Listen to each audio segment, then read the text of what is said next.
तो मेरा था।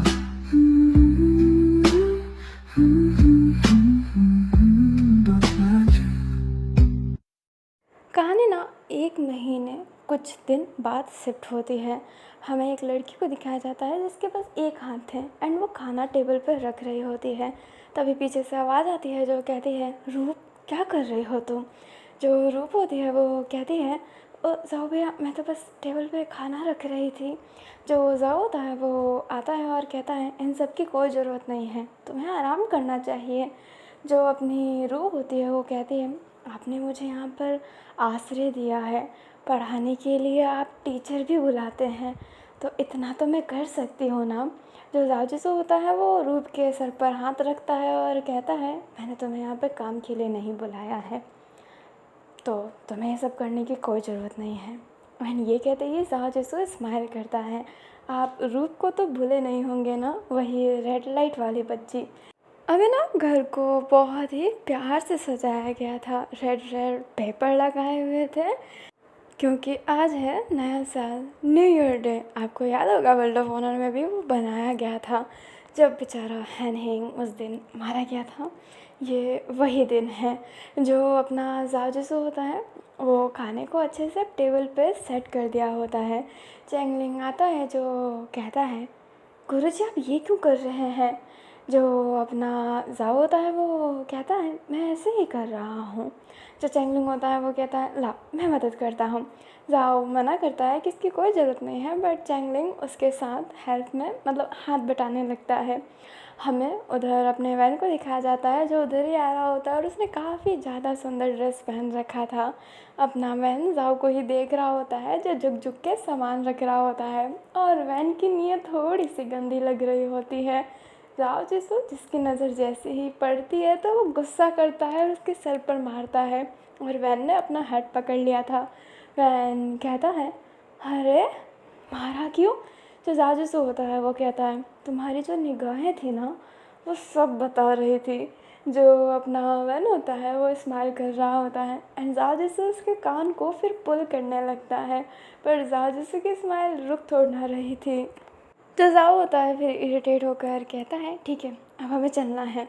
अपना जो वैन होता है वो कहता है, आप कहें तो मास्टर सो मैं नर्क में भी चला जाऊं। जो अपना वैन होता है वो जैसे ही कहता है, जाओ जैसे उससे घूर रहा होता है, बट वैन अभी भी वो अपनी एक प्यारी सी स्माइल पास कर रहा होता है, इसलिए अपना जाओ भी कुछ नहीं बोल पाता है। जो अपना चैंगलिंग होता है वो कहता है, मैं भी चलूँगा। दोनों ही हाँ में सिर हिलाते हैं। तीनों ना हैनिंग के ग्रेवयार्ड पर पहुंचते हैं और हैनिंग के ग्रेवयार्ड पर अपनी शराब जो होते हैं वो चढ़ा रहे होते हैं। जाओ जिसो वन केजिंग एंड जैंगलिंग दोनों की आंखें बंद थी एंड वो बस उसकी ऐसे ना दुआई करते हैं वो कर रहे होते हैं। फिर तीनों ही अपने घर चले जाते हैं वापस से। वहाँ पर बैठे हुए थे सारे के सारे एंड जैंगलिंग कह रहा था, क्या आप वापस से चले जाएंगे। जो जाजूसू होता है वो कहता है, चैंगलिंग मैं वैन के साथ एक शांत ज़िंदगी बिताना चाहता हूँ उस बर्फ़ वाले गुफ़े में। वैन जो स्माइल कर रहा था, चैंगलिंग कहता है, आप यहाँ पे भी तो रह सकते हैं ना, और आपके 4 सीज़न मैनर का क्या। जो अपना जाजूसू होता है वो कहता है, वो तुम संभाल लोगे ना। एंड ये कहते ही वो स्माइल करता है। चैंगलिंग तो कुछ बोल ही नहीं पाता है, उसे थोड़ा बुरा लगता है, बट जाजूसू अगर चाहता है कि वो यहाँ पर ना रहे तो वो ज़्यादा जिद भी नहीं कर सकता। जो अपना जाओ होता है वो कहता है, पर उससे पहले मुझे कहीं और जाना है। चैंगलिंग कहता है, कहाँ पर। अपना जाजूसू बस स्माइल करता है एंड कुछ नहीं बोलता है। अभी जो अपनी सियारियांग है वो उनको शराब पेश करती है और वन कहता है, अरे इतनी मेहनत मत करो, तुम्हारे पेट में हमारे नटखट का बच्चा है। जो सियारयांग होती है वो स्माइल करती है एंड जो अपना वैन होता है वो चैंगलिंग के कान के पास जाकर कहता है, अपनी बीवी को थोड़ा आराम भी करने दो, ऐसी बात अच्छी नहीं। मैं जानता हूँ कि सब्र नहीं होता, बट चैंगलिंग के गाल लाल हो जाता है एंड वो कहता है, चाचा गुरुजी। जो अपना वैन होता है वो हंसने लगता है। जहाँ जिसको समझ जाता है कि वैन ने ज़रूर कुछ एक अनकम्फर्टेबल बात बोली होगी एंड वो उसको अपने तरफ खींच लेता है। जाजसू मिस्टेकली उसके उस ना गोद में ही गिर जाता है, बट वो उठता नहीं है, उसके गोद में ही सोने लगता है। सियालांग को शर्म आ रहा होता है, किसको नहीं आएगा। जो जाओ होता है वो कहता है वैन हटो, बट वैन वो कहाँ हटेगा, वो हटने के लिए तैयार ही नहीं था। और चैंगलिंग हंसने लगता है। तभी बाहर से एक सैनिक आता है जो अपने चैंगलिंग से कहता है कुछ मेहमान आए हैं। जो अपना चैंगलिंग होता है वो सोचने में पड़ जाता है कि कौन मेहमान, एंड उसको एक बात हिट होती है और वो फटाफट जाने लगता है। जो जाओ और वैन होते हैं वो भी देखने लगते हैं कि चैंगलिंग ने किनको बुलाया है।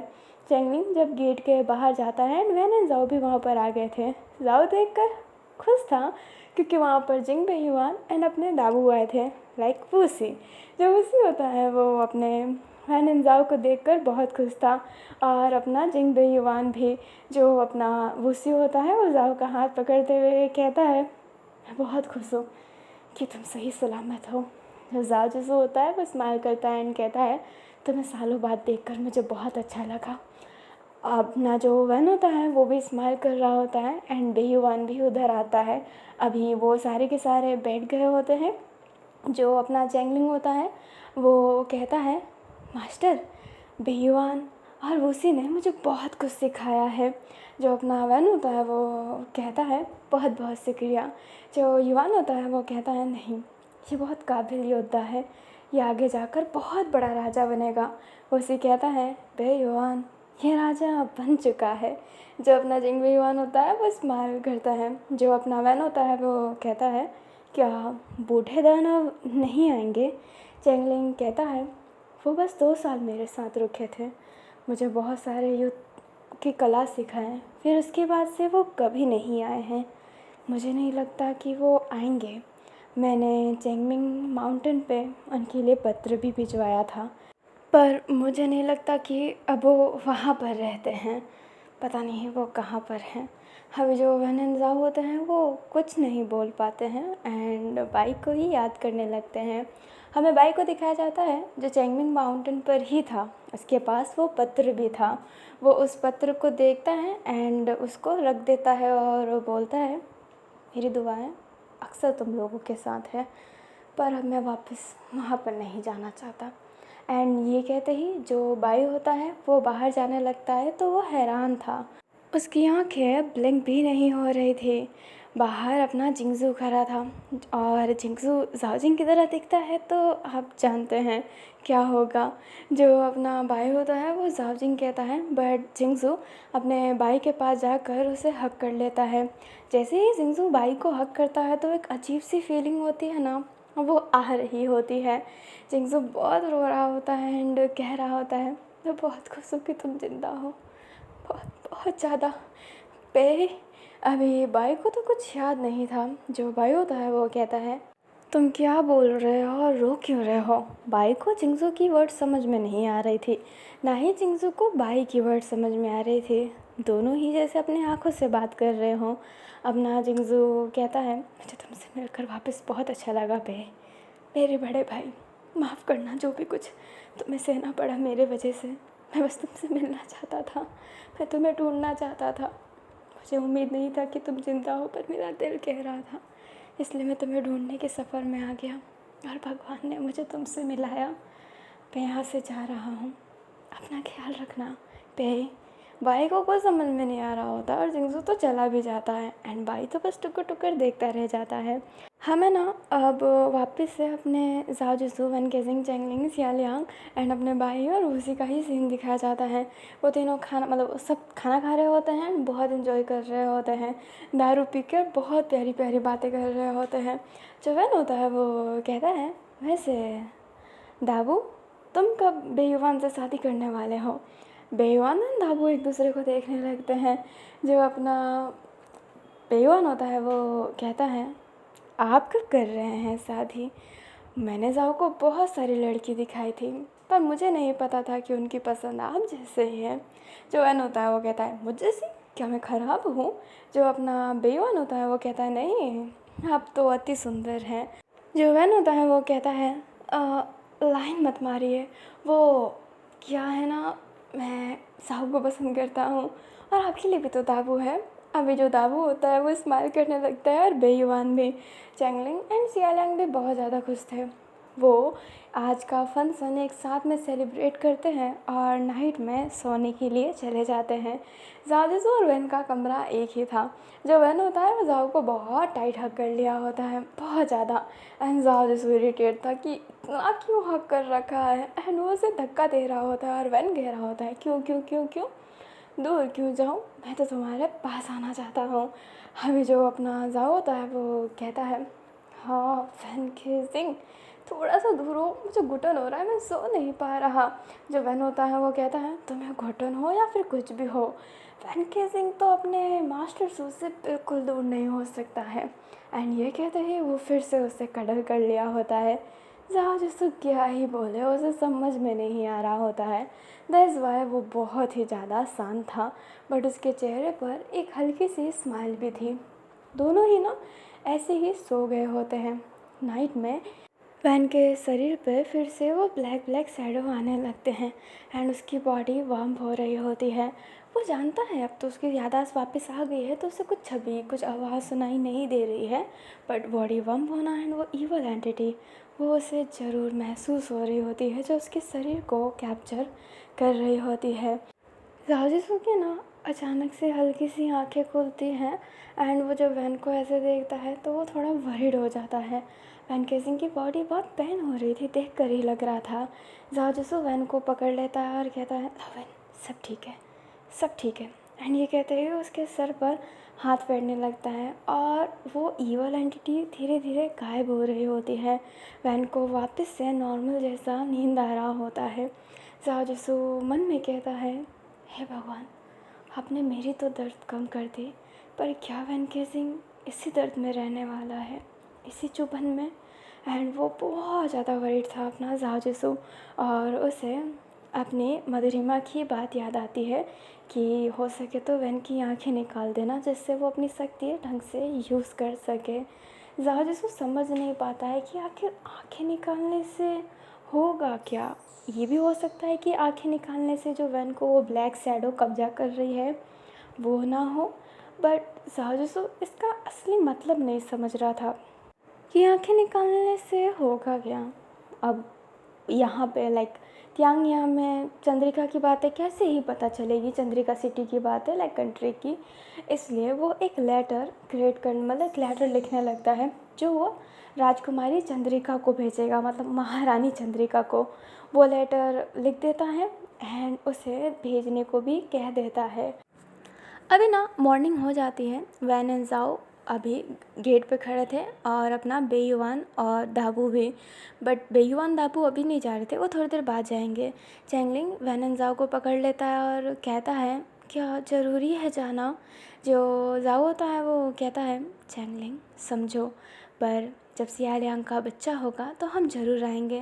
जो चैंगलिंग होता है वो कहता है अभी तो टाइम लगेगा बच्चा आने में। जो वैन होता है वो कहता है तो क्या इतना तो रुक ही सकते हो, बच्चे जैसी हरकत मत करो। जो चैंगलिंग होता है वो थोड़ा रोने जैसा फेस बना लेता है। जो अपना जाओ होता है वो कहता है ठीक है हम 3 महीने बाद वापस से आएंगे। अब चैंगलिंग स्माइल करता है और अपना जो वैन होता है वो भी स्माइल करता है। अभी वो दोनों एक दूसरे को अच्छे से बाय बाय करते हैं। फिर बाद में वैन एंड जाओ अपने अपने घोड़े पर चले गए होते हैं। अभी जो अपनी रूप थी वो भी अपने जाओ को बाय कर रही होती है, क्योंकि रूप तो अब से अपने चैंगलिंग के पास ही रहेगी, बट चैंगलिंग भी रूप से काम नहीं करवाएगा, क्योंकि रूप को अपने जाओ जिसू ने यहाँ पर लाया है और चैंगलिंग खराब इंसान छोड़ना है। वो रूप को एक अच्छी ज़िंदगी देने की कोशिश करेगा जाओ जिसू के कहने पर। अभी जाओ और वैन चल रहे होते हैं एंड वैन कहता है आपने बताया नहीं मास्टर सू, वैसे हमें कहाँ जाना है, ये वो बर्फ़ वाली घाटी की जगह तो नहीं है। जो जाजू होता है वो कहता है तुम चुपचाप चलो, क्या तुम्हें मेरे पे विश्वास नहीं है। अपना जो वैन होता है वो कहता है बिल्कुल नहीं मास्टर सो, मैं तो आँख बंद करके आपके पीछे पीछे चल सकता हूँ। वैसे हम 2 अलग अलग घोड़े पे क्यों हैं, आप चाहे तो आगे आके बैठ सकते हैं, मैं आपको अच्छे से सवारी करवा दूँगा और इस कारण हम दोनों का शरीर पास रहेगा और हम दोनों को सर्दी नहीं लगेगी। जो अपना जाजू होता है वो कहता है वैसे इतनी सर्दी है भी नहीं। जो वैन होता है वो स्माइल करता है। अभी जो जाजू होता है वो अपने घोड़े को तेज करता है एंड वैन भी उसके पीछे पीछे ही जा रहा होता है। अभी ना जाओ को कुछ याद आता है तो कहता है, ओह मैं एक बात भूल गया था। जो वैन होता है वो कहता है, क्या बात मास्टर सु। जो जाओ होता है वो अपने कमर से एक हैंड फैन निकालता है और कहता है, ये तुम्हारे लिए है। वैन उस हैंड फैन को लेता है और कहता है, ये मेरे लिए। जाओ कहता है, तुम्हारा वाला टूट गया था ना। वैन स्माइल करने लगता है और बोलता है, बहुत बहुत शुक्रिया मास्टर सू। और इसके चेहरे पर ना बच्चे वाली स्माइल थी, जो जाजूसी को देखकर बहुत अच्छा लगता है। एंड उन दोनों का घोड़ा फिर से चलने लगता है। ये जगह थोड़ा दूर था, इसलिए जाने में ना बहुत समय लग रहा होता है। एक रात ऐसे ही बीत गया होता है। वो दोनों फिर नाइट में होटल में ही स्टे किए होते हैं, पर जाजूसू ने वो एक कमरा नहीं लेना चाहता, इसलिए वो अलग कमरा कर दिया होता है एंड मज़े से सो रहा होता है। पर उसे अचानक से खिड़कियों पर कुछ फील होता है। वो अपनी तलवार लेकर उठता है तो देखता है कि खिड़की पे वैन केसिंग बैठा है, जिस पे वो चांद की रोशनी आ रही है। उसकी बाल खुली है और उसने हल्का सा रिबन लगा रखा है। जो अपना जाजूस होता है वो कहता है, इतने रात में क्या कर रहे हो। अपना जो वैन होता है वो कहता है, चांद देखने आया हूँ। एंड ये कहते ही जाजूसू को देखने लगता है। जाजूसू कहता है, तो चांद देखो ना। वैन कहता है, कैसी बात कर रहे हैं मास्टर सू, मेरे लिए तो आप ही मेरी चांद है। एंड ये कहते ही वो अब कक्ष के अंदर ही आ जाता है। अपने बाल का रिबन हल्का हल्का खोलने लगता है। जाओ के पास जाकर उसके हाथ को बांधने लगता है। जाओ बस उसे ही देख रहा होता है। उसे बेड पर पुश करते हुए उसके टॉप पर आ गया होता है एंड उसकी हाथ तो अभी भी बंधी हुई थी। वो धीरे धीरे उसके फेस के करीब जा रहा होता है और कह रहा होता है, अरे जब मुझे मेरी यादें नहीं आ रही थी तब तो आप इतने रोमांटिक हो रहे थे, इतने करीब आ रहे थे, आपने मुझे किस भी किया था ना। जो ज़्यादा से होता है वो कहता है, वो तुम्हारे लंग्स में पानी ना जाए बस इसलिए। जो वैन होता है वो कहता है, अच्छा आप मुझे ऑक्सीजन दे रहे थे तो आप मुझे अभी भी तो दे सकते हैं मास्टर श्री। इतना दूरियां मत बनाए रखिए, मुझे बहुत दर्द होता है। एंड ये कहते ही वो उसके फेस के करीब आ गया होता है। एंड जाओ की फेस तो ऐसे टन हो गई होती है। अभी उसकी फेस टन हुई है तो उसकी नेकलाइन अच्छे से दिख रही है। वैन केसिंग जाओ के उसी नेकलाइन पर किस कर देता है। जाओ की आँखें पटाटे बड़े की तरह बड़े बड़े हो जाते हैं। एंड वो घूर के वैन को देखता है। वैन वो वही शरारती वाले स्माइल करते हुए उठ जाता है, अपना पंखा लेता है, उसके हाथ का रिबन काट देता है और ख़ुद को हवा हाँकने लगता है। ज़ाजी सुना कोने में बैठ गया होता है। वैन कहता है, अरे आप तो वैसे सिमट गए हैं जैसे कि हम आपके साथ कुछ गलत करना चाहते हैं, या फिर आप बुरा मान गए हैं कि हमने कुछ आपके साथ गलत नहीं किया। बोलिए ना मास्टर शिव। जो अपना जाजिस होता है वो कहता है, हे भगवान ये कितना बदतमीज़ है। जो वैन होता है वो बेड पर लेट गया होता है और कहता है, पर मैं तो सिर्फ आपके लिए बदतमीज़ हूँ ना। मैं सच कह रहा हूँ, मैं बहुत लड़कियों के साथ सोया हूँ, पर आपके साथ सोने का मज़ा ही अलग होगा। जो जाओ होता है वो जैसे ये सुनता है सीधा उसे बिस्तर से नीचे गिरा देता है। जो वैन होता है वो कहता है, मास्टर सू। जो जो होता है वो कहता है, तो उन्हीं लड़कियों के पास क्यों नहीं सो जाते तुम? बोलो। जो अपना वैन होता है वो कहता है, हाँ आप जल रहे हैं। जो जाजू होता है वो कहता है, हाँ मुझ में तो आग लगते हुए तुम्हें दिख रही है ना। मेरे कक्ष से निकल जाओ वैन केसिंग, नहीं तो तुम्हारा जो वो समझ गए हो ना, तोड़ कर फेंक दूंगा। जो अपना वैन होता है वो कहता है, आपको अपना ही नुकसान करवाना है तो करवा लीजिए। जाओ की जो हालत हो रही होती है ना अभी, क्योंकि वैन वो नहीं है शरीफ इंसान में से। जाओ जिसको अपना कान पकड़ लेता है और कहता है, हे भगवान बंद करो अपनी ये बातें। जो अपना वैन होता है वो कहता है, शुरुआत तो आपने की मास्टर सू, मैं तो कुछ बोला ही नहीं। एंड ये कहते ही वैन जाओ के फिर से करीब आ गया होता है।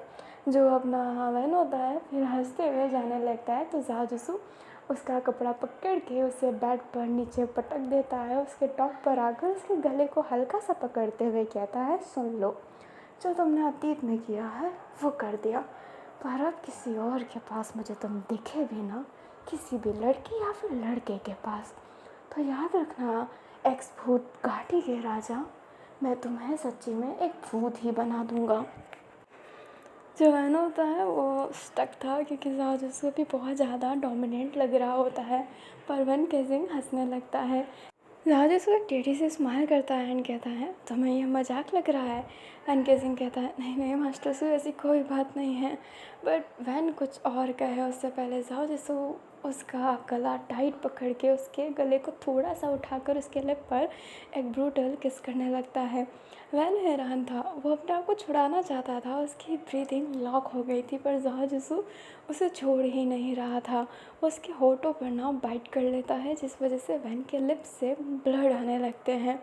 वो बहुत ही ज़्यादा शॉक था ज़ाओ जिसू को ऐसे देखकर। एंड जब वैन केजिंग से ज़ाओ जिसू दूर होता है तो वैन केजिंग जब उसे किस करने वाला था तो ज़ाओ जिसू उसके लिप्स पर हाथ रखते हुए कहता है, अब हंसो, निकल जाओ यहाँ से, मेरे कक्ष से, मुझे आराम करना है। जो अपना वैन होता है वो कहता है, ये बिल्कुल अच्छा नहीं है मास्टर सो, आपने मेरे साथ किस किस किया और मैं आपके साथ नहीं कर सकता। जो अपना वैन होता है वो जैसे ये कहता है ज़ाओ जिसू तो उसे निकाल ही दिया होता है बाहर, सीधा धक्का दे दिया होता है। वो तो वैन ने बैलेंस बना लिया था, नहीं तो लगता है उसे चोट। जो ज़ाओ जिसू होता है वो तो खिड़की बंद करने वाला था, बट वैन कहता है, मास्टर सू मुझे लग सकती थी, अगर मुझे हड्डी वड्डी टूट जाती, खून वून निकल जाता तो। जो अपना ज़ाओ होता है वो जो खिड़की बंद करने वाला था बट खोलते हुए कहता है, आप क्यों डर रहे हैं मालिक, ब्लैक कोर के राजा, आप तो यूँ हील हो जाएंगे। मैं तो अगर आपके पेट पे चाकू पे डाल दूँ तो आप हाथों हाथ उससे हील कर लेंगे, तो आपको इन छोटी मोटी चोटों से फ़र्क ही क्या पड़ता है। इन ये कहते ही वो गेट लॉक कर लेता है फिर से। जो अपना वैन होता है वो ना स्माइल करने लगता है और फिर बाद में अंदर की तरफ जाने लगता है। ज़ाओ जिसू जो अपने लिप्स पर हाथ रखा था एंड वो स्माइल कर रहा होता है और सो जाता है। मॉर्निंग में फिर से उनकी सवारी निकलती है, लाइक उनका वही घोड़ा, एंड वो चल रहा होता है और आज भी उनकी सवारी काफ़ी ज़्यादा लंबी थी। एंड वैन समझ ही नहीं पा रहा था कि आखिरकार वो लाया कहाँ पर है उसे। फिर बाद में नेक्स्ट डे के आफ्टरनून टाइम में वो एक जगह पे पहुंचते हैं। ये जगह वैन को जानी पहचानी लग रही थी, उसकी ब्रीदिंग हल्की सी तेज़ हो रही थी। ज़ाओ जिसू वैन का हाथ पकड़ते हुए उसको कहता है, मैंने तुमसे वादा किया था, हम साथ में मिलकर वो जगह ढूंढेंगे, ये है वो जगह। अभी जो ये जगह है ना, ये अपनी वैन के माता पिता का, जहाँ पर उनकी मौत हुई थी, ये वही घर है जहाँ पर उनको मारा गया था। अभी आपको याद होगा कि वैन ने कहा था कि वो अपने माँ बाप की ग्रेवयार्ड को ढूंढना चाहता है, क्योंकि पहले उसकी हिम्मत नहीं थी बट अब उसकी हिम्मत है। तो ज़ाओ जिसू भी साथ में ही चलना चाहता था। तो आपको याद होगा ये सीन, अगर याद नहीं होगा तो वर्ल्ड ऑफ ऑनर ढंग से जाकर देख कर आओ एक बार और फिर से। अभी जो अपना वैन होता है वो उसी घर में था एंड वो उस घर को देख रहा होता है, और वही बाहर का चौक जहाँ पर उनकी लाश गिरी थी, वो भूत घाटी के सारे भूत वो जो हंस रहे थे उसको बहुत तकलीफ़ दे रहा होता है एंड कहीं ना कहीं उसके ब्लैक कोर को उजागर कर रहा था। पर ज़ाओ जिसू के हाथ टच होते ही वो सब नॉर्मल हो जाता है। जो अपना ज़ाओ होता है वो कहता है, गांव वालों ने उनकी लाश दूर दफनाई थी, चलो मैं तुम्हें वहाँ ले चलता हूँ। जो अपना वैन होता है वो हाँ में सिर हिलाता है और फिर बाद में वो उसी ग्रेवयार्ड पर आते हैं। वैन बहुत ही ज़्यादा टूटा हुआ था, उसे बुरा लग रहा होता है। ज़ाओ जिसू जो वैन के शोल्डर पर हाथ रखता है, वैन फिर अपने घुटनों पर आते हुए मन में ही अपने माँ बाप से बात करते हुए कहता है, पिताश्री, माताश्री, माफ़ कीजिएगा, मैं कायर था, मैं कभी हिम्मत ही नहीं जुटा पाया आपके बारे में पता लगाने का, आप दोनों के ग्रेवयार्ड के बारे में पता लगाने का। मैं बहुत ज़्यादा बुज़दिल था। मैं ये सोचता था कि आपको एक अच्छी समाधि मिली भी कि नहीं, पर आपको मिली है। मैं बहुत ज़्यादा खुश हूँ, बहुत बहुत ज़्यादा। मैंने ज़ाओ को सबक सिखा डाला, बहुत चीज़ें हुई हैं, आप तो मुझे देखते ही होंगे, माफ़ कीजिएगा जो मैं आपको छोड़ कर आ गया, पर ज़ाओ को मेरी ज़्यादा ज़रूरत थी। पर देखिए ना, यहाँ पर भी ज़ाओ मुझे संभाल रहा है। पता नहीं कब मैं उसके काबिल बन पाऊँगा, कब मैं उसको संभालूँगा। उसने मेरे लिए बहुत कुछ किया है। ये मेरा हमसफ़र है, ये मेरा सोलमेट है, मेरा जीवन भर का साथी, जिससे मैं आपको मिलाना चाहता हूँ। एंड ये कहते ही वो अपने ज़ाओ का हाथ पकड़ता है एंड अपने ज़ाओ को नीचे झुकाता है, जैसे कि वो इंट्रोड्यूस करवा रहा हो। वैन की आंखों में आंसू था। ज़ाओ वैन की आंखों को आंसुओं को साफ़ करते हुए अब वो मन में नहीं ओपनली ही कहता है, जन रही हो अंकल को मिंग मैंग आंटी, मैं आपसे वादा करता हूँ कि मैं वैन का साथ दूँगा। आप मुझे अपने वैन के, आप मुझे अपने बेटे के सोलमेट के तौर पर स्वीकार कीजिए। इसका ज़िंदगी में कभी साथ नहीं छोड़ूंगा, हमेशा इसका साथ दूंगा मरते दम तक। अभी जो अपना ज़ाओ होता है वो वैन को देखता है एंड वैन ज़ाओ को। दोनों के चेहरे पर ही स्माइल था एंड दोनों ही एक दूसरे को गले लगा लेते हैं। अभी आप सोच रहे होंगे कि आखिरकार ज़ाओ ने वैन के माँ बाप का ग्रेवयार्ड ढूंढा कब। उसने पहले से ही चैंगलिंग को ग्रेवयार्ड ढूंढने को कहा था एंड चैंगलिंग ने काम पर लगा भी दिया था। बट जब वैन ही नहीं है तो वो ग्रेवयार्ड पे ले किसे जाएगा, इसलिए अब वो वैन को लाया है, क्योंकि वो अपना वादा अधूरा नहीं करना चाहता। वैन जो चाहता था वो उसे देना चाहता था, तो ये सफ़र बस इसलिए ही था। दोनों ही उड़ते हैं एंड उसी गलियों को देख रहे होते हैं। दोनों के दिल में दर्द था, क्योंकि वैन को तो दर्द होगा ही, यहाँ पर उसकी बहुत बैड यादें छुपे हुए हैं एंड ज़ाओ को तो दर्द होना ही है। अभी जो अपना वैन होता है वो फिर से वही उस कुत्ते की बात करने लगता है एंड ज़ाओ बस सुन रहा होता है। अभी ना हमें कुछ दिन बाद का सीन दिखाया जाता है। अपना वैन केसिंग जो एक जगह पे बैठा हुआ था और उसने बहुत नॉर्मल ड्रेस पहना था एंड ये बर्फीला जगह था। ये वही जगह है जहाँ पर ज़ाओ वैन का बहुत अच्छे से ख्याल रख रहा था। लाइक फाइनली वो एक पीस्ट वाली जगह पे आ चुके हैं। वैन केसिंग जो बैठा हुआ था, ज़ाओ सामने से आता है जिसकी हाथ पीछे थी। जो अपना वैन होता है वो कहता है, ये क्या छुपा रहे हो मास्टर सू। ज़ाओ अब अपने हाथ को आगे करता है तो वहाँ पर एक जानवर था। जो वैन होता है वो देखता रह जाता है। ज़ाओ कहता है, तुम्हें कुत्ता चाहिए था ना, ये लो कुत्ता। जो अपना वैन होता है वो उसको लेता तो है और हंसने लगता है। ज़ाओ कहता है, हंस क्यों रहे हो। जो वैन होता है वो कहता है, क्योंकि ये कुत्ता नहीं है मास्टर सू, ये वुल्फ का बच्चा है, एक वाइट वुल्फ का बच्चा। आप इसे कहाँ से उठा लाए। जो अपना ज़ाओ होता है वो वुल्फ और कुत्ते में कंफ्यूज हो गया होता है एंड वो कहता है, ये कुत्ते का बच्चा नहीं है। जो अपना वैन होता है वो नाम में सर हिलाता है एंड ज़ाओ जिसको हल्का सा सैड फेस बना लेता है। जो वैन होता है वो कहता है, पर बहुत बहुत शुक्रिया, मुझे ये बहुत अच्छा लगा और मैं इसका हमेशा ख्याल रखना चाहूँगा। एंड ये कहते ही वो उसे पकड़ लेता है। जो ज़ाओ होता है वो कहता है, तो इसका नाम क्या रखना चाहोगे। जो वैन होता है वो कहता है, मैं अपने पुराने कुत्ते का नाम तो नहीं रखूँगा, मैं इसका नाम क्या रखूँ। एंड ये कहते ही वो सोचने लगता है। जो वैन होता है वो कहता है, ज़ाओवन नाम कैसा है। जो अपना ज़ाओ होता है वो कहता है, ज़ाओवन। जो अपना वैन होता है वो कहता है, हाँ ज़ाओ और वैन, ज़ाओवन कैसा लगा। जो ज़ाओ होता है वो थोड़ा सा सोचता है और कहता है, ये तुमने नाम रखा है तो ये बहुत सुंदर है, तो आज से ये ज़ाओवन है। जो वैन होता है वो कहता है, बस इसकी वुल्फ माँ इधर ना आ जाए नहीं तो वो हमें मार डालेगी। जो ज़ाओ होता है वो सैड सा फेस बना लेता है, क्योंकि उससे ऐसा लग रहा होता है कि वैन उसे टॉन्ट मार रहा है। अभी वो वुल्फ ना बहुत सुंदर था, उसकी आंखें ब्लू थी, वाइट कलर का था, वो बहुत ज़्यादा सुंदर था। बर्फ़ के लिए तो ऐसे ही सही रहते हैं जो बर्फ़ में सर्वाइव कर सके, क्योंकि मोस्टली कुत्तों को ज़्यादा गर्मी पसंद नहीं है, कुछ कुत्तों को ठंडी भी पसंद नहीं आती, शरीर के लिए हार्म होता है। बट वुल्फ इसी जगह पे पैदा हुआ है, तो ये यहाँ के टेम्परेचर के लिए बहुत ज़्यादा परफेक्ट है। जो अपना वैन होता है एंड ज़ाओ अब दोनों बैठे हुए थे एंड उनका ज़ाओ वैन वहीं पर था। अभी हमें नेक्स्ट डे का सीन दिखाया जाता है, जहाँ पर अपने ज़ाओ के पास चंद्रिका का चिट्ठी आया था। चिट्ठी में कुछ ऐसा लिखा था, मैं आशा करती हूँ ज़ाओ और वैन केसिंग तुम दोनों ठीक हो। मधुरिमा के बारे में पता लगाना बहुत ज़्यादा मुश्किल है, क्योंकि अगर हमें उसके बारे में पता रहता तो हम पहले से ही इस पत्थर वाले दानव का कुछ कर पाते।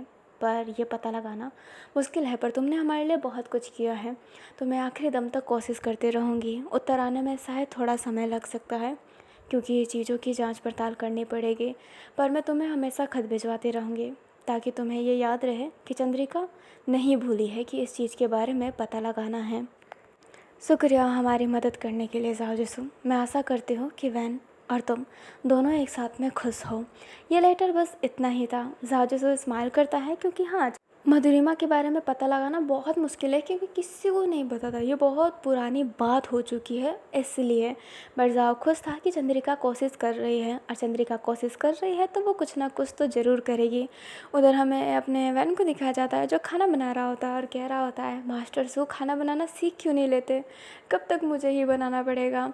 जो अपना जाओ होता है वो कहता है, मैं बाहर शिकार कर रहा हूँ ना, तुम खाना बनाओ। जब वैन होता है वो कहता है, ऐसा क्यों ना हो कि मैं बाहर शिकार करूं और आप खाना बनाओ। आप ही तो कहते हो मेरे पास बहुत सारे जादू है, अब तो मैं अपने जादू से ही जानवर पकड़ लूँगा और खाना भी उगा दूँगा। जो जाओ जैसे होता है वो कहता है, खाना पकाने का टेंशन मत करो, तुम्हारा सेवक वो हमेशा खाना उगा देता है। जो वैन होता है वो कहता है, मुझे समझ में नहीं आता कि वो पीछा क्यों कर रहा है। उसने कहा था कि आदेश दो जाना चाहता है, और वो अब हमारा पीछा कर रहा है और सोचता है कि हमें उसके बारे में पता ही नहीं। जो जाओ जैसे होता है वो कहता है, वो सच्ची में बहुत ही मजाकिया इंसान है। अभी हमें अपने जिंगसू को दिखाया जाता है, जो हमेशा अपने मैजिक से ना वहाँ पे फल फ्रूट उगा देता है, क्योंकि कोई मूर्ख ही होगा जो ये मानेगा कि स्नो वाली जगह में इतने अच्छे खाने उग रहे हैं। ये सिर्फ जिंगसू की मैजिक है जो वो यूज़ कर रहा है, बट वो ऐसा प्रिटेंड करता है ना कि वो उनके पीछे है ही नहीं, वो छुपने की कोशिश कर रहा है। बट वैन एंड जाओ दोनों जानते हैं, क्योंकि कोई ऐसी मूर्खता करेगा तो कोई भी जान लेगा, और जिंगसू इतना स्मार्ट होने के बाद भी पता नहीं ये मूर्खता क्यों ही कर रहा है। बट वो खाना उगाता है ताकि वैन एंड जाओ को कोई तकलीफ़ ना हो, एंड वो अपनी लॉयल्टी अभी भी दिखा रहा है। अभी ना हमें थोड़ी देर बाद का सीन दिखाया जाता है, वैन जो खाना ले जा रहा होता है और अपना जाओगन उसके पीछे पीछे था। एंड वैन कहता है, अरे तुम्हें खाना दिया है ना, कितना खाते हो तुम, जाओ अंदर आराम करो। एंड उसके कान ना नीचे हो जाती है, एंड वैन उसे घूरता है तो वो अंदर चला जाता है बेचारा। अभी जो अपना वैन होता है वो उसी पेड़ के पास आया था जहाँ पर जिंगसू छुपता है। वो उस पेड़ को हिलाता है, बट जिंगसू कोशिश कर रहा होता है कि वो नीचे ना गिरे या फिर कुछ ना करे, और वैन इसी कारण वो खाने को नीचे रखते हुए अपने पाँव का थोड़ा एक्सरसाइज करता है और ऐसी लात मारता है कि पूरा पेड़ हिल जाता है, और जिंगसू सीधा नीचे, उसके शरीर पे पूरा स्नो स्नो हो गया था।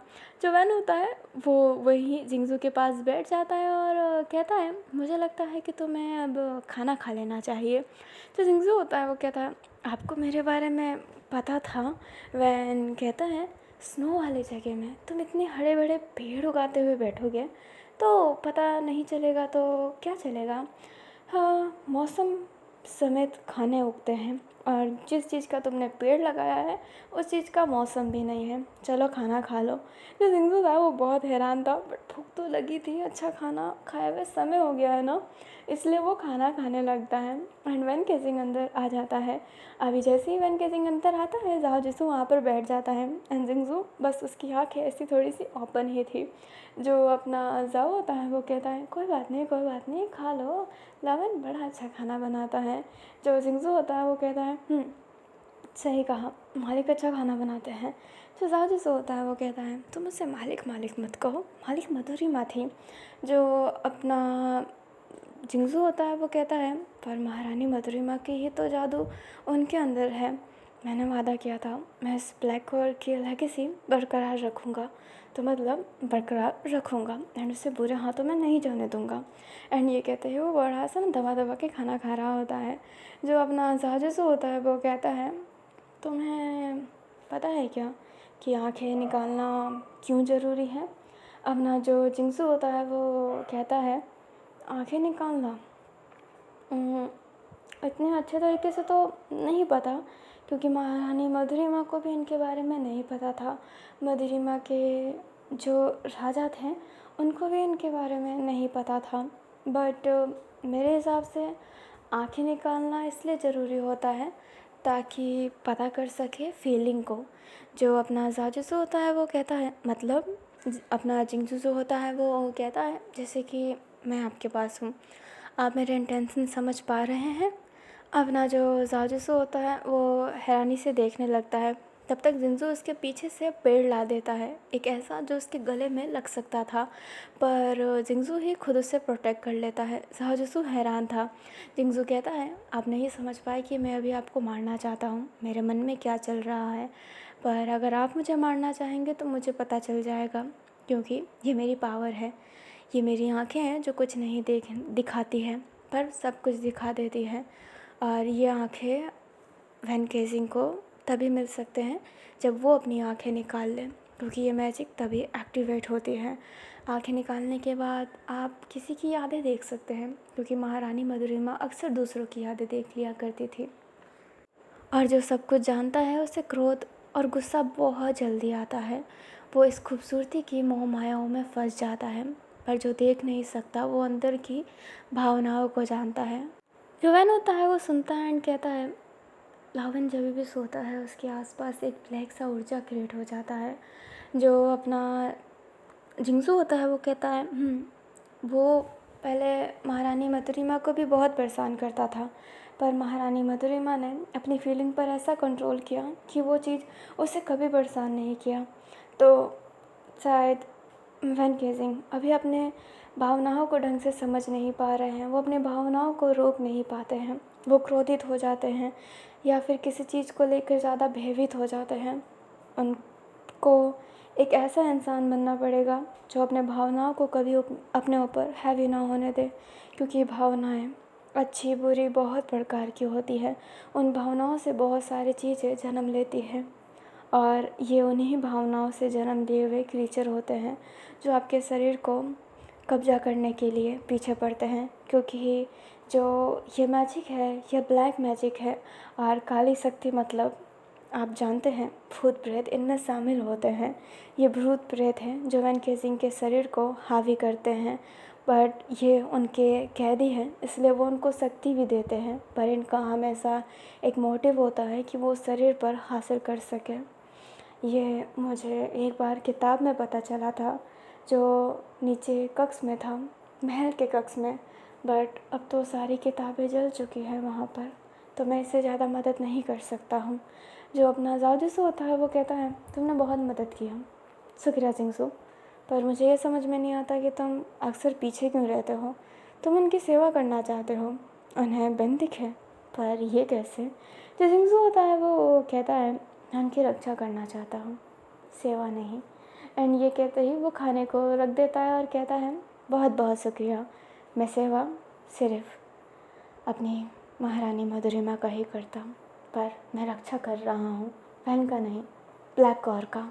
एंड ये कहते ही जो जिंगजू होता है वो वहाँ से वापस से चला जाता है। एंड जाओ जिसू बस जिंगजू की बातें ही सुनता है एंड थोड़ा सा सोच करता है, फिर बाद में अंदर की तरफ जाने लगता है। अभी ना ऐसे ही महीने पे महीने बीतते जाते हैं। वैन एंड जाओ फिर से अपने चैंगलिंग से मिलने गए थे एक बार, और फिर अपने वापस से घर आ गए होते हैं। फिर जब चैंगलिंग का बच्चा होता है तो वो गए होते हैं। 1 साल ऐसे ही बीत गए होते हैं। आज वो दिन था जब अपनी गुजियान काव वैनिंग सारे लोग मरे थे, तो वो दोनों के दोनों भूत घाटी गए होते हैं, क्योंकि आधे लोग भूत घाटी में मरे थे और आधे लोग तो वहीं पर आप जानते हैं फोर सीजन मैनर में ही उनके लाश को दफनाया गया था। तो वहाँ पे जाके वो काव वैनिंग एंड गुजियान से मिलते हैं, फिर बाद में वापस से अपने घर चले जाते हैं। वैन केसिंग थोड़ा सा उदास था एंड जाओ जिसू को इसी बात का बहुत ज़्यादा तकलीफ़ था एंड वो बहुत वरीड हो रहा था, क्योंकि जिंगजू ने कहा है कि भावनाएं जब हावी होती है तो वो जो क्रीचर है आपके शरीर पर हावी होने लगते हैं, ताकि वो आपके शरीर को कब्जा कर सके। दस भाई अपना जाओ जिसू उसका मूड लाइट करवाने की कोशिश कर रहा था। वो बैठा हुआ था एंड स्नो गोलम बना रहा होता है, जिसको उसने वैन केजिंग की तरह पंखे पकड़ा दिए थे। वैन केजिंग जब ये देखता है तो घूरने लगता है और जाओ जिसू हंस रहा होता है।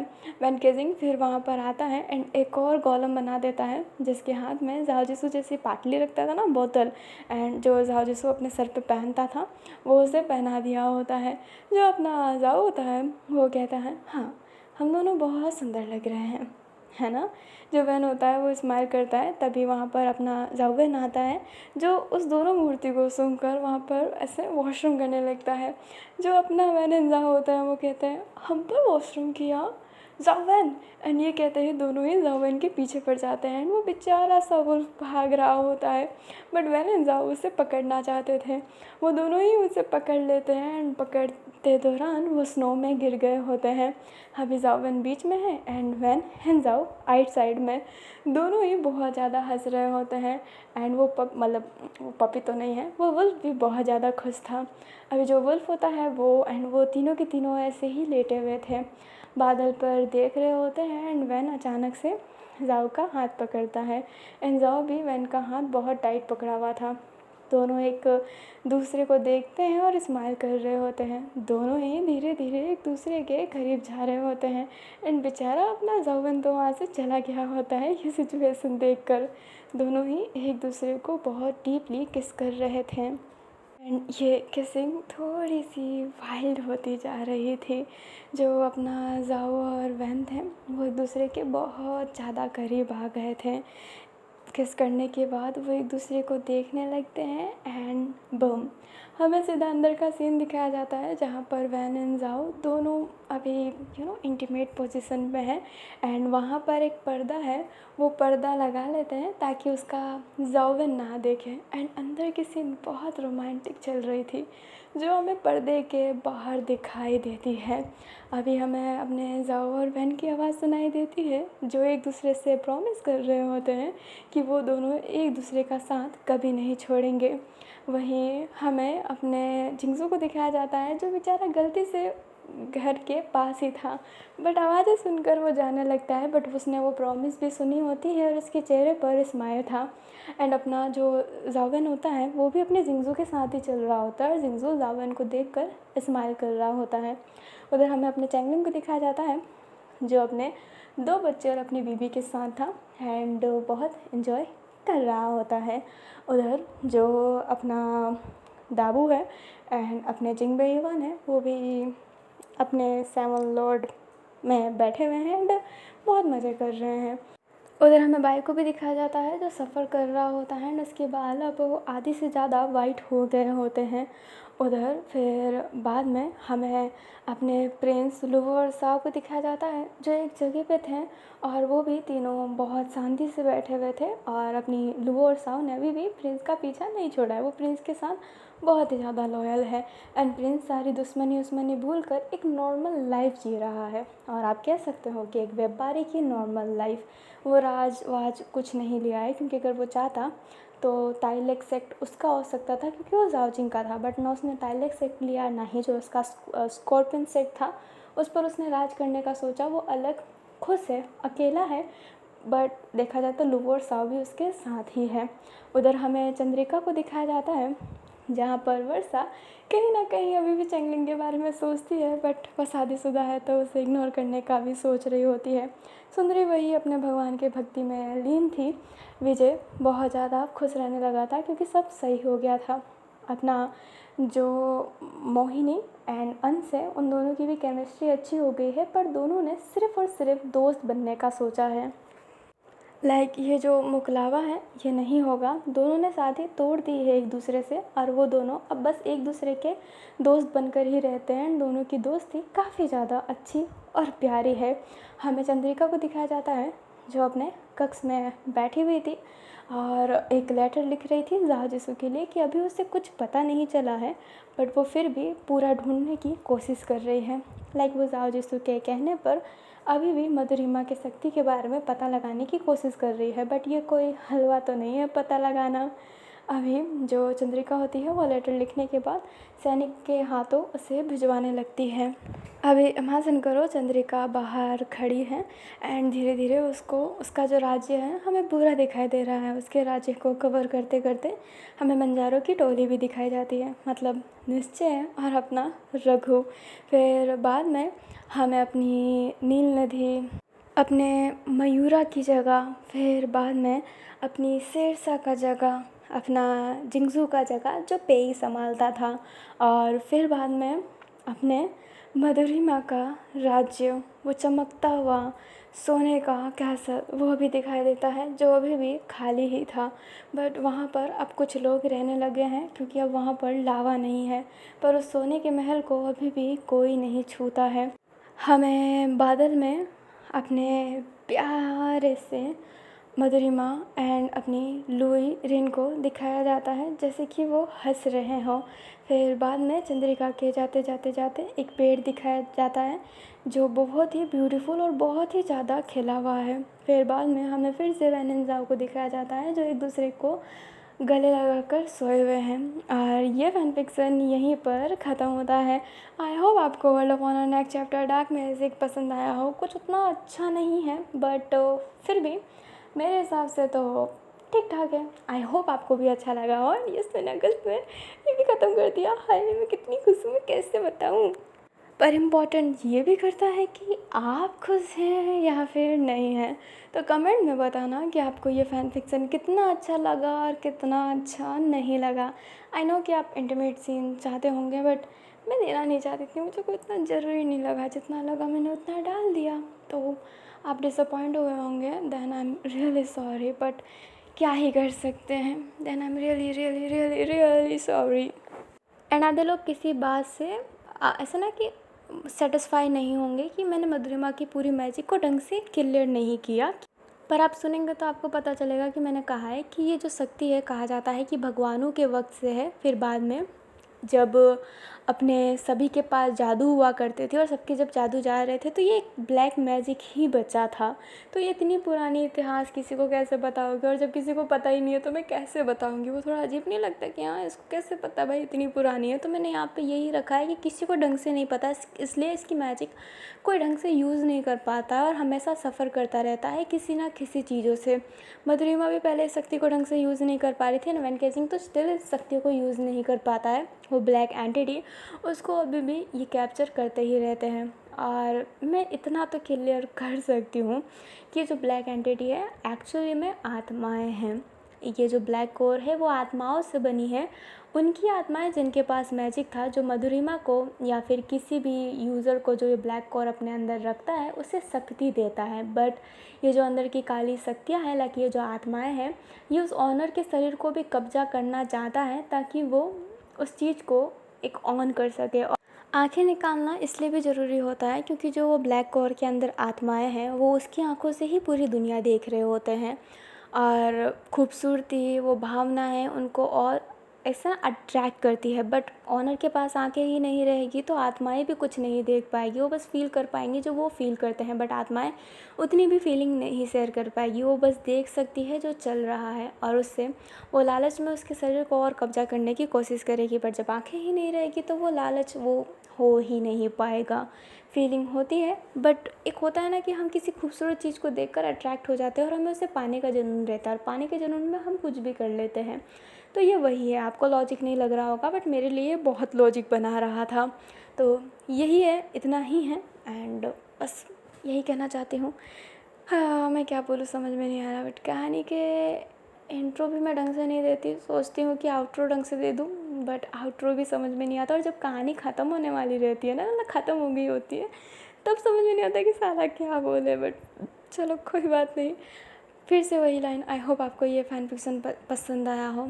कमेंट में अपने दिल की जितनी भी बातें हैं बता सकते हैं। और इस स्टोरी के बारे में मैंने कब का सोच रखा था, लाइक है ना, बहुत पहले सोच रखा था बट मैंने अब लाया है। पहले इन कैरेक्टर का नाम बहुत ज़्यादा कि एकदम होने वाला था। जैसे मयूरा का नाम मैं पहले वासु रखना चाहती थी पर मैंने सोचा ना ना ना ना ना ना, मुझे ऐसा रिस्क काम नहीं लेना, क्योंकि भाई फिर भगवान का नाम आ जाता तो काफ़ी सारे लोग हैं जो ऐसे चढ़ जाते हैं। बट नहीं, हम भगवान का नाम ले रहे हैं इसका मतलब ये नहीं कि हम उन्हें भगवान ही समझ रहे हैं। पर कोई चढ़ जाए इससे अच्छा इन सब चीज़ों से दूर रहो, इसलिए मैंने उसका नाम मयूरा रखा। एक नॉर्मल सा प्यारा सा नाम, मयूरा। तो बस इतनी ही कहानी थी। तो मैं अलविदा लेती हूँ। थैंक्स फॉर वॉचिंग जे वेंसो एंड यस, अब हाई स्कूल की बारी आने वाली है। थैंक यू उसको इतना वोट करने के लिए। तो अब आएगा हमारा हाई स्कूल गैंग।